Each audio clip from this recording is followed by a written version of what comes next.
Hey, you all. So I just wanted to give you a few suggestions as to how you can gauge your progress, and then also understand that you want to gauge your progress so that you can be more effective, and also understand what's going on with your body so that you know what to do when something changes. You know how to support your body in improving its health. And these are some ways that you can gauge your strength, because when we take a look at longevity, the strength, functional strength, muscle that we have, that's a direct correlation to the quality of life as we continue to live. And so if we're looking at improving that or maintaining the quality of life that we already have, then resistance training is something that you want to do. But you want to make sure that you're actually gauging what it is that's taking place, so that you can determine whether or not you need to put your effort here or put it in another place, which is important. If you're going to take effort to do something, you might as well put it in the right place. And so this is why gauging is so important. We want to gauge because this is going to help us to see if what we're doing is appropriate and if it's worth, utilizing our time with. Now, one of the ways that we can gauge is through our grip strength. And there's a device called a dynamometer, and this can be utilized to do that. So you'll use this device to see where you're starting at, and then from there, you can just maybe once a month check your grip strength on this device and see whether or not your strength is improving. And the reason why this is important is because it's one of the factors, or the determining factors, the thing that is correlated to the quality of life and us losing, or an individual losing strength as they get older. And now remember, the strength is also associated to our bones and the health of our bones. And so when we're talking about building muscle, we're also, building strength in our entire structure. Okay, so keep that in mind. So the dynamometer will help to test your grip strength, and that'll give you a good indication of your upper body strength, and it'll be a reflection of the strength in your upper body, and also, like I said, correlated to longevity. The other thing is with exercise. And so when you exercise, choose some exercises that are important for you functionally. Don't just kind of pick or choose whatever. Maybe you saw somebody else doing it, or once again, you're going based on just how you want your body to look. The primary reason for exercise, let's not forget this so that we can stay on track, is to improve the function of the body and to maintain the optimal function of your body. So if you're satisfied with the way that your body functions, you don't have aches and pains, you can stand up easily from a soft couch, you can get up from the floor with ease. You don't have any sort of negative emotions or fear in regards to movement. You can move your body easily. You can dance when you want. You can run when you want. You can balance when you want. That you don't have any fears about particular movements with your body. Great. Now determine the exercises you're going to do and cycle in or to your routine, so that you can maintain that, so that you can keep that place of health that you're now enjoying. A couple of those exercises I would recommend is, for one, a seated row. The seated row is so beneficial because postural deviations are very common.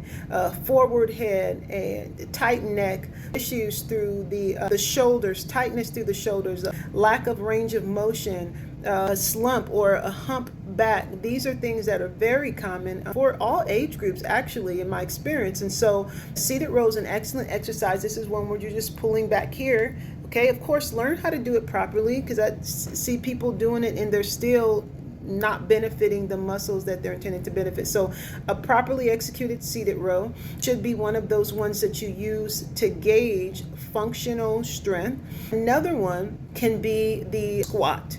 And remember, squats doesn't mean that you're putting a load on your back and, throwing, 3 plates on the side. No, a squat that can improve your body is just using your body weight.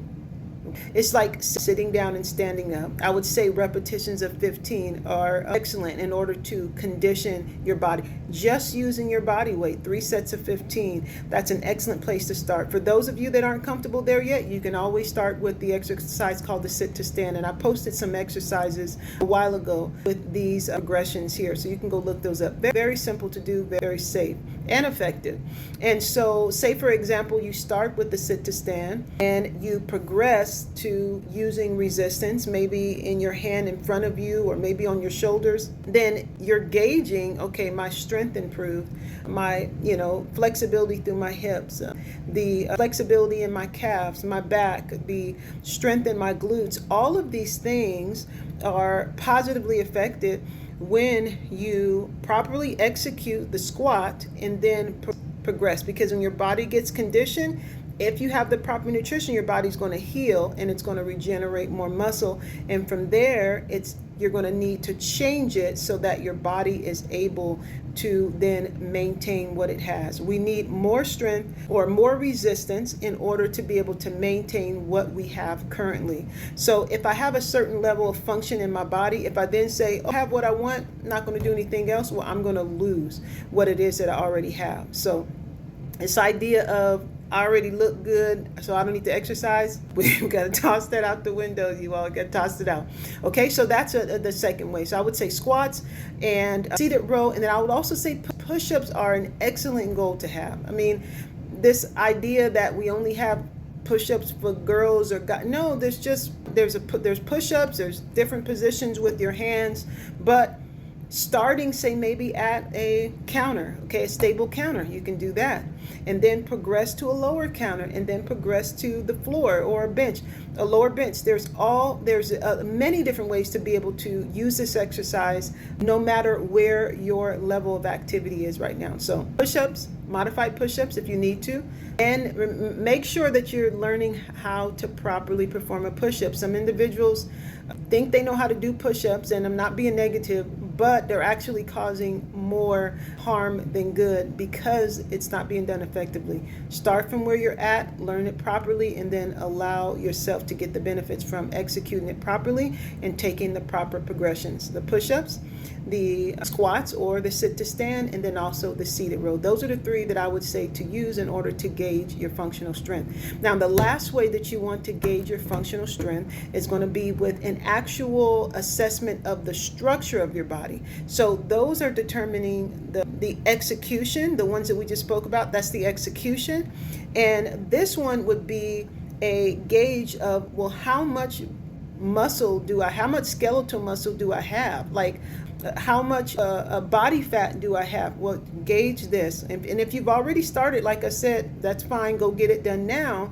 So that'll give you a good indication as to where if you're going in the right direction in regard to your routine. But also, if you feel like you're challenging yourself with the routine, and it's not just because of fear or something as such as that, then the other side of that is going to be the proper nutritional intake. So if your muscle mass isn't progressing, then what'll happen is then you have to take a look at your nutrition. Say, okay, what toxic foods am I taking in? Do I have enough protein? And really find out what you need for you. Don't just make assumptions based on something you heard on the news or no. Find out what you need specifically for you. It's worth it to do that. And then the type of test I would say is to just get the in-body test. There are other tests too, but you probably have to, get a referral or, wait for an appointment and all that.